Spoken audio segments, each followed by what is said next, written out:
जय श्री राम दोस्तों, स्वागत है आप सभी का सनातन धर्म यात्रा में। दोस्तों, पिछले वीडियो में आपने मनुस्मृति के चतुर्थ अध्याय के 185 श्लोकों को सुना और समझा।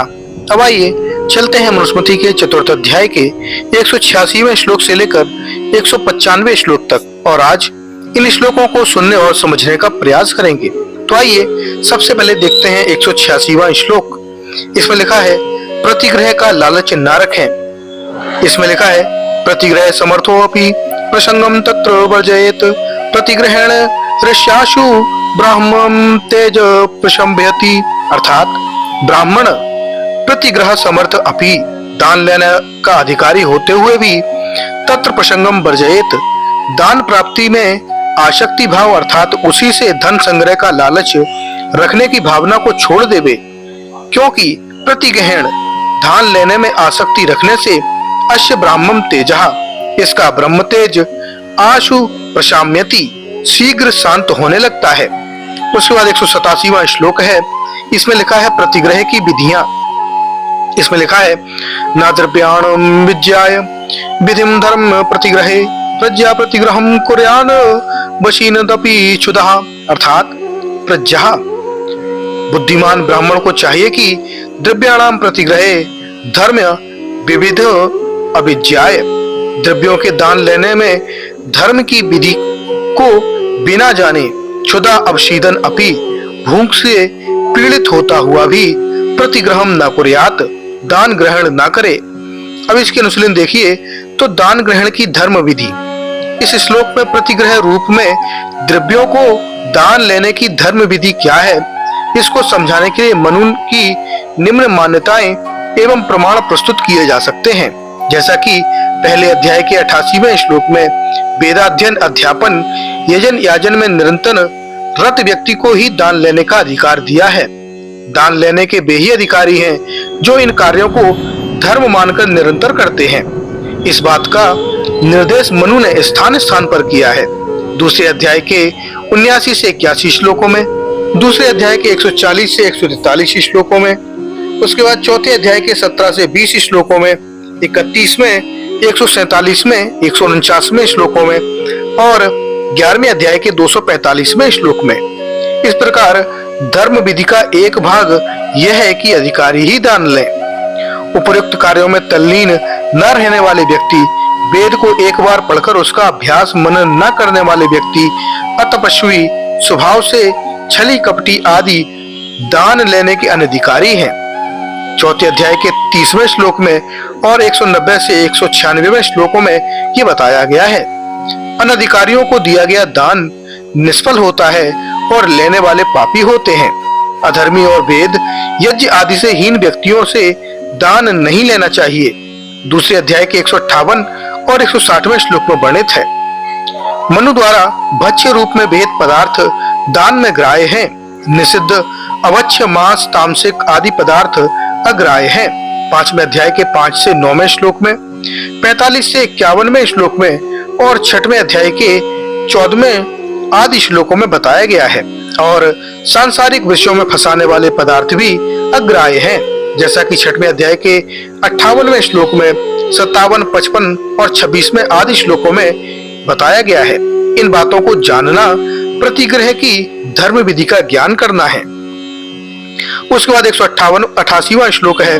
इसमें लिखा है, हिरण्यम भूमिश्वम गामन्नम पासलित घृतम प्रतिग्रहण विद्वांसन्तु पस्मी भवति दारुवत। अर्थात हिरण्यम भूमिम अश्वम गाम अन्नम बाशा तिलान घृतम, सोना, भूमि, घोड़ा, गौ, अन्न, वस्त्र, तिल और घी अविद्वान तु प्रतिग्रहंत, अविद्वान ब्राह्मण इनके दान को ग्रहण करके दारुवत भस्मी भवति, लकड़ी के समान जल जाता है। उसके बाद 189वां श्लोक है। इसमें लिखा है, हिरण्यामु अन्नः च भूर्वोश्य श्रोत स्तुतम अश्रु चक्षु स्वतम बाशो घृतम तेजस्तिला प्रजा। अर्थात हिरण्यम च अन्नम आयु, सोना और अन्य आयु को, भू च गौ अपि तनुम, भूमि और गौ शरीर को, अश्व चक्षु घोड़ा नेत्र को, बाशः स्वचम वस्त्र त्वचा को, घृतम तेजः घी तेज को, तिलः प्रजा तिल संतान को उष्णतः जला देते हैं। अब इसकी अनुशीलन देखिए तो 188 से 189 तक के श्लोक प्रक्षिप्त हैं। पहला कारण है प्रसंग विरोध। पूर्वापर श्लोक प्रतिग्रह लेने की धर्म विधि 187वें श्लोक में और उसके अर्थवाद रूप में 190वें श्लोक में है। उनके बीच में कुछ वस्तुओं की गणना, उनका फल वर्णन प्रसंग भंजक है। 187वें श्लोक में धर्म विधि के जानने का कथन है, न कि वस्तुओं के दान लेने की हानि का कहने का। अतः इन दोनों श्लोकों को 187 के प्रसंग से कोई संबंध नहीं है। इस प्रकार ये प्रसंग विरुद्ध प्रक्षेप है। दूसरा कारण है अंतर विरोध। मनु ने पहले अध्याय के 88वें श्लोक में दान लेने का अधिकार विद्वान ब्राह्मणों को दिया है, जो वेदाध्ययन, अध्यापन इत्यादि में जीवन यापन करते हो। अतः अविद्वान द्वारा दान लेना उसके विरुद्ध है। तीसरा कारण है शैलीगत आधार। इनकी शैली भी अयुक्त युक्त है। दान लेने और भस्म होने में कोई कार्य कारण संबंध नहीं है। अतिशयोक्त पूर्ण कथन करना मनु की शैली नहीं है। उसके बाद 190वां श्लोक है, दान लेने के अनधिकारी 3 प्रकार के व्यक्ति। इसमें लिखा है, अत्पास्तु धीयानः प्रतिग्रह रुचि द्विजः अम्भ्यश्च पलेनेव सहतेनेव मज्जति। अर्थात एक अतपः ब्रह्मचर्य, सत्य भाषण आदि तप रहित, दूसरा अनधियानः बिना पढ़ा हुआ, तीसरा प्रतिग्रह रुचि अत्यंत धर्मार्थ दूसरों से दान लेने वाला। ये तीनों अश्मप्लेवन असंभवी इव पत्थर की नौका से समुद्र में तैरने के समान, तेन सह एवं मज्जति अपने दुष्ट कर्मों के साथ ही दुख सागर में डूबते हैं। इसके अनुशीलन है कि अंधियाना की व्याख्या के लिए चौथे अध्याय के 192वें श्लोक की समीक्षा आप देख सकते हैं। उसके बाद 191वां श्लोक है।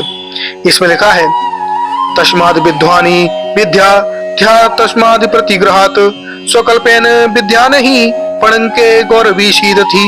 अर्थात तस्मात् इसलिए, अविद्वान यस्मात् तस्मात् प्रतिग्रहात् विभियात सभी प्रकार के दान ग्रहण से डरें, अर्थात ना लें ही, क्योंकि स्वकयन अपि थोड़ा सा भी दान लेने से अविद्वान व्यक्ति पंके गौ इपसीदति कीचड़ में फंसी गौ के समान कष्ट पाता है। अब इसकी अनुशीलन देखिए तो 191वां श्लोक प्रक्षिप्त है। पहला कारण है प्रसंग विरोध। पूर्वापर श्लोकों में 3 प्रकार के व्यक्तियों को दान न लेने का कथन है। 190वें श्लोक का ही वर्णन 192वें श्लोक में पृथक संज्ञा के रूप में है। इस प्रकार इनकी व्याक्तात्मक संगति है। इस श्लोक ने उसे भंग कर दिया है, अतः प्रक्षिप्त है। दूसरा कारण है अंतर विरोध। इस आधार पर भी यह प्रक्षिप्त है। द्रष्टव्य है चौथे अध्याय का 189वें श्लोक की अंतर विरोध समीक्षा। अगला श्लोक 192वां है। इसमें लिखा है, ना बार्यपि प्रच्छेतु बैडाल वृत्ति के द्विजे ना बकवृत्ति के विप्रे ना वेद विधि धर्मविद। अर्थात धर्मविद, धर्म का पालन करने वाले व्यक्ति को चाहिए कि बेडौल वृत्ति के द्विजे, बेडौल वृत्तिक बिल्ली जैसे स्वभाव वाला, जैसा कि चौथे अध्याय के 165वें श्लोक में बताया गया है, वो, और बकवृत्ति के, बकवृत्तिक मतलब बगुले जैसे स्वभाव वाला, जैसा कि चौथे अध्याय के 196वें श्लोक में बताया गया है। विप्रे यानी ब्राह्मण को, अवेद विधि, वेद को न जानने वाले, न पढ़ने वाले ब्राह्मण को बारी अपी न प्रक्षेत, जल भी न दें। अब इसकी अनुशीलन देखिए, 3 प्रकार के सामान्य व्यक्ति या असामान्य व्यक्ति इस श्लोक में 190वें श्लोक में वर्णित व्यक्तियों को सादृश्य परक दूसरी संज्ञाओं से वर्णित किया है, जैसे अंधियानः, अवेदवित, अतपः, सत्याचरण से रहित किंतु द्विज नामधारी अर्थात वक्रवृत्तिक, ढोंगी, प्रतिग्रह रुचि, प्रतिग्रह का लालची, बैडाल वृत्तिक। आगे चौथे अध्याय के 195वें श्लोक और 196वें श्लोक आखिरी 2 के लक्षण भी स्पष्ट कर दिए हैं। ये वेदानुसार आचरण के त्याग करने वाले हैं। इस प्रकार इस श्लोक में पुनरुक्ति न होकर उनके स्पष्ट गुणों के आधार पर पर्यायवाची संज्ञाएं दी हैं। दूसरा, अंधियाना या अवेदवित का यह अर्थ अविद्वान नहीं है, अपितु उन व्यक्तियों से अभिप्राय है जो एक बार वेद पढ़कर उसका निरंतर अध्ययन, अभ्यास, मनन, चिंतन छोड़ देते हैं। ऐसे लोग वेदों के विद्वान नहीं होते। मनु ने ब्राह्मणों को सदैव वेदों का स्वाध्याय अभ्यास करते रहने का निर्देश दिया है, जैसा कि दूसरे अध्याय के 79वें से 81वें श्लोक में, 104 से 107वें श्लोक में, दूसरे अध्याय के 140 से 143 श्लोकों में, चौथे अध्याय के 17 से 20वें श्लोक में, 147, 149 श्लोकों में और 11वें अध्याय के 245वें श्लोक में आदि निरंतर वेदाभ्यासी याजनशील वेदाध्ययन अध्यापन कराने वाले को ही मनु दान लेने का अधिकार देते हैं, जैसा कि प्रथम अध्याय के 88वें और चौथे अध्याय के 31वें श्लोक में वर्णित है। अन्य सारे शूद्रवत होते हैं, जैसा कि दूसरे अध्याय के 143वें श्लोक में वर्णित है। चौथे अध्याय के 30वें श्लोक में भी इन व्यक्तियों और इस प्रकार के अन्य व्यक्तियों को भी दान सम्मान न देने का कथन है। उसके बाद 193वां श्लोक है, इसमें लिखा है त्रिविभक्तेषु दत्तम ही विधिना अप्यर्जितम धनम दातृभर्त्यन्यार्थ परिदत्रा दातुरेव चाह, अर्थात विधिना अर्जितम धनम एतेषु त्रिषु दत्तम ही, जो धर्म से प्राप्त हुए धन का उक्त तीनों को देना है वह दान दातु अनर्थाय भवति, दाता का नाश इसी जन्म में, चा और अदातु पत्र एव, लेने वाले का नाश पर जन्म में करता है। उसके बाद 194वां श्लोक है, इसमें लिखा है यथा प्लवेन नोपेन निजमद्येक तरन तथा निमज्जतो अतस्ताज्यो दात प्रतीक्षको, अर्थात यथा उपलेवन प्लवेवन, जैसे पत्थर की नौका में बैठकर उदके तरन निमज्जति, जल से तरने वाला डूब जाता है, तथा वैसे अज्यो दात्र प्रति इच्छको, अज्ञानी दाता और ग्रहीता दोनों अतिस्तात निमज्जता अधोगति अर्थात दुख को प्राप्त करते हैं। उसके बाद 195वां श्लोक है, इसमें लिखा है बैडाल वृत्तिक का लक्षण। इसमें लिखा है धर्मध्वजी सदा लुब्धशाद्रिको लोभ दंभ कहा, बैडाल वृत्तिको जेयो हिंस्त्राश्रभान्दिशंद कहा, अर्थात धर्मध्वजी धर्म कुछ भी न करे परंतु धर्म के नाम से लोगों को ठगे, सदा लुब्धा सर्वदा लोभ से युक्त, छाद्मिका कपटी, लोभ दंभ का संस्कारी या संसारी मनुष्यों के सामने अपनी बढ़ाई के गपोड़े मारा करे, हिंसा प्राणियों का घातक, अन्य से बैर बुद्धि रखने वाला, सर्व अभिषंद कहा, सब अच्छे और बुरों से भी मेल रखे उसको बैडाल वृत्ति का जेहा, बैडाल वृत्ति की अर्थात बिडाल के समान धूर्त और नीच समझो। अब इसकी अनुशीलन देखिए तो इनका वर्णन चौथे अध्याय के 30वें और 192वें श्लोकों में भी द्रष्टव्य है। तो दोस्तों ये जानकारी आपको कैसी लगी कृपया कमेंट बॉक्स में अवश्य बताइए। बने रहिए सनातन धर्म यात्रा के साथ और लेते रहिए रोचक एवं धार्मिक जानकारियां प्रमाणों के साथ। धन्यवाद। जय श्री राम।